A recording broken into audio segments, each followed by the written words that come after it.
నమస్తే ఫ్రెండ్స్, నేను మీ Paddu. Welcome to our channel garden tales. ఈరోజైతే నేను నా టెర్రస్ గార్డెన్లో ఉన్న లీఫీ వెజ్జెస్ని అలాగే వెజిటబుల్స్ని కూడా తీసుకున్నానండి. అందులో నేను ఒక వెరైటీనే ప్రజెంట్ హార్వెస్ట్ చేయగలిగాను, అది దొండకాయలు. ప్రీవియస్గా అయితే బీరకాయలు, కాకరకాయలు, బెండకాయలు ఇవలా చాలా ఉండేవండి. అవన్నీ కూడా పోయినాయి అన్నమాట.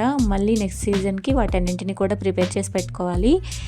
అలాగే లీఫ్ వెజ్జెస్లో అయితే తోటకూర, చుక్కకూర, పాలకూర ప్రజెంట్ నా దగ్గర ఉన్నాయండి. అలాగే బచ్చల కూర, మెంతి కూర ఉన్నాయి.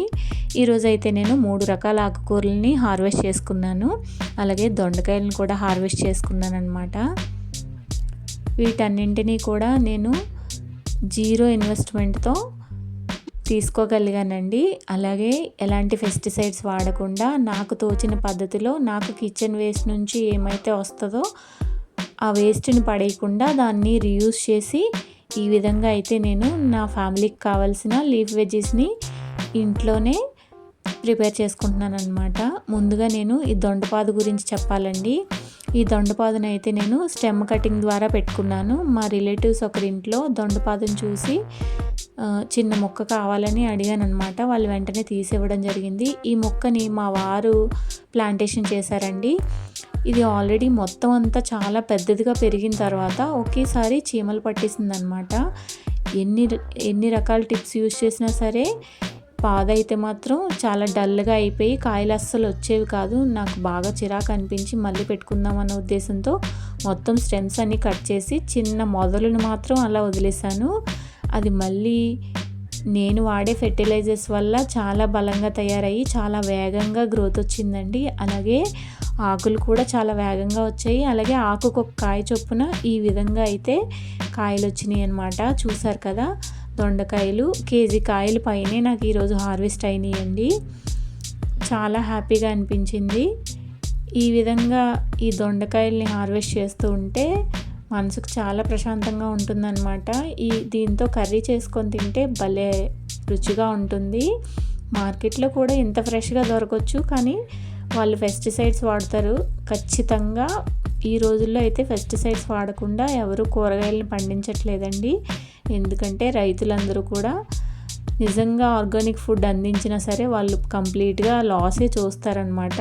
అందుకని చెప్పి అంతో ఇంతో పెస్టిసైడ్స్ వాడే వాళ్ళు కూరగాయలు పండిస్తున్నారు. అలాగే మనం కూడా తింటున్నాము తప్పనిసరి పరిస్థితుల్లో.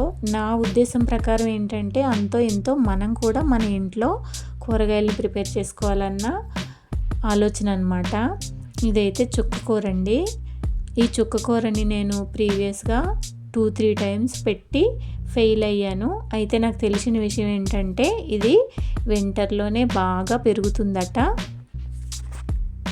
ఈ చుక్కకూరని మనం వింటర్ స్టార్ట్ అవుతుందన్న టైంలో పెట్టుకుంటే ఇంత బాగా వస్తుందన్నమాట. మనం ఈ చుక్కకూరని డైరెక్ట్గా వేర్లతో పాటు తీసుకొని అవసరం లేదండి. కట్ చేసుకొని పెట్టుకుంటే మళ్ళీ చిగుర్లు వస్తాయి. ఇయర్ అంతా కూడా వాడుకోవచ్చు. కానీ మనం ప్లాంటేషన్ చేసుకునేటప్పుడు మాత్రం అక్టోబర్, నవంబర్ టైంలో మాత్రమే ప్లాంటేషన్ చేసుకోవాలి. అలాగైతేనే ఈ విధంగా చూస్తున్నారు కదా ఎంత బాగా వచ్చిందో అంత బాగా వస్తుందన్నమాట. నాకు తెలిసి ఆకుకూరలన్నీ కూడా వింటర్లోనే బాగా పెరుగుతాయండి. చూసారు కదా, చుక్కకూర అయితే చాలా ఎక్కువ వచ్చింది. ఈ చుక్కకూరతో నేను పప్పు చుక్కకూర చేయడం కన్నా ఉల్లిపాయ, టమాటో వేసి చుక్కకూరతో ఇగురు చేస్తానండి. అది మీకు ఎవరికైనా ఇంట్రెస్ట్ ఉంటే కామెంట్ చేస్తే అది కూడా నేను రెసిపీని మీతో షేర్ చేసుకుంటాను. నాకు ఆకుకూరలన్నా కూరగాయలైనా చాలా ఇష్టం అండి. ఎందుకంటే నేను వెజిటేరియన్ కాబట్టి కంప్లీట్గా లీఫ్ వెజ్జీస్ అంటే చాలా ఇష్టంగా తింటాను. అలాగే కూరగాయలు కూడా చాలా ఇష్టంగా తింటాను అనమాట. బయట నుంచి తెచ్చుకునే కన్నా ఇలా మన ఇంట్లో పండించుకుంటే నాకు హ్యాపీగా అనిపిస్తుంది. ఇది చూసారా, ఇది తోటకూర.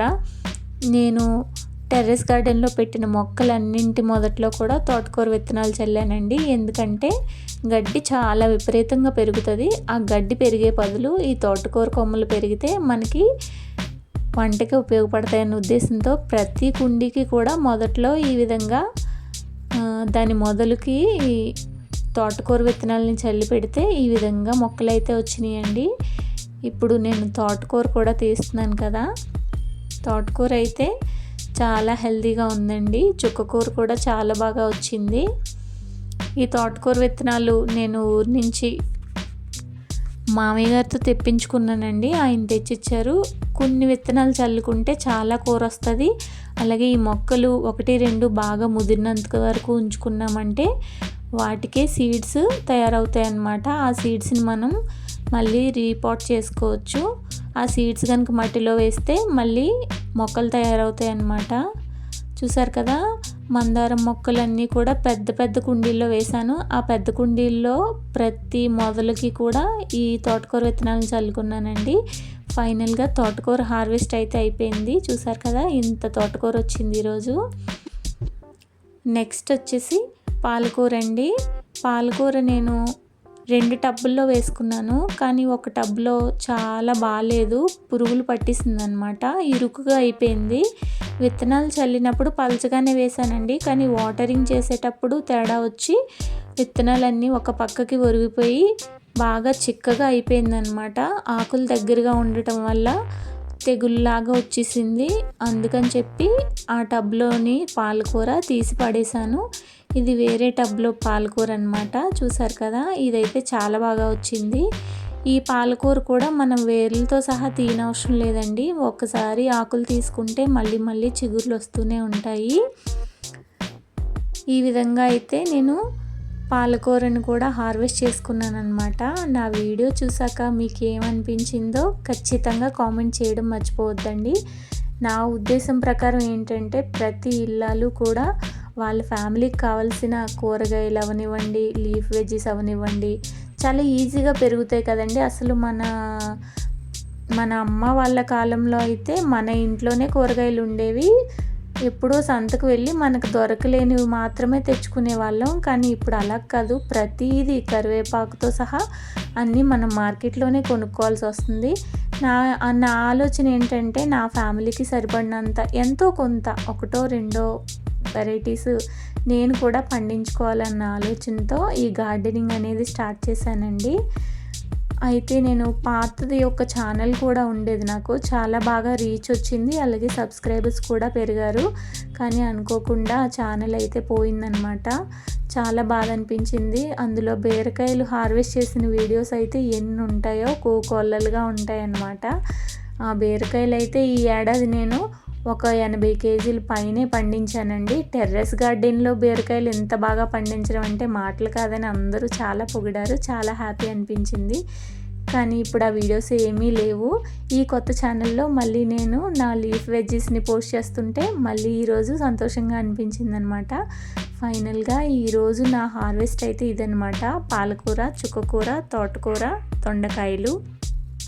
నా వీడియో కనుక మీకు నచ్చినట్లయితే ఖచ్చితంగా లైక్ చేయండి. అలాగే ఈ వీడియో చూసిన తర్వాత మీకేమనిపించిందో మీ అభిప్రాయాన్ని కామెంట్ రూపంలో నాతో షేర్ చేసుకోండి. అలాగే ఇలాంటి మంచి మంచి వీడియోస్ కోసం మన ఛానల్ని సబ్స్క్రైబ్ చేసుకోండి. అప్పుడే నా వీడియోస్ అన్నీ కూడా మీ వరకు రీచ్ అవుతాయండి. మరో వీడియోతో మళ్ళీ కలుస్తాను. అంతవరకు సెలవు. నమస్తే. Thank you for watching.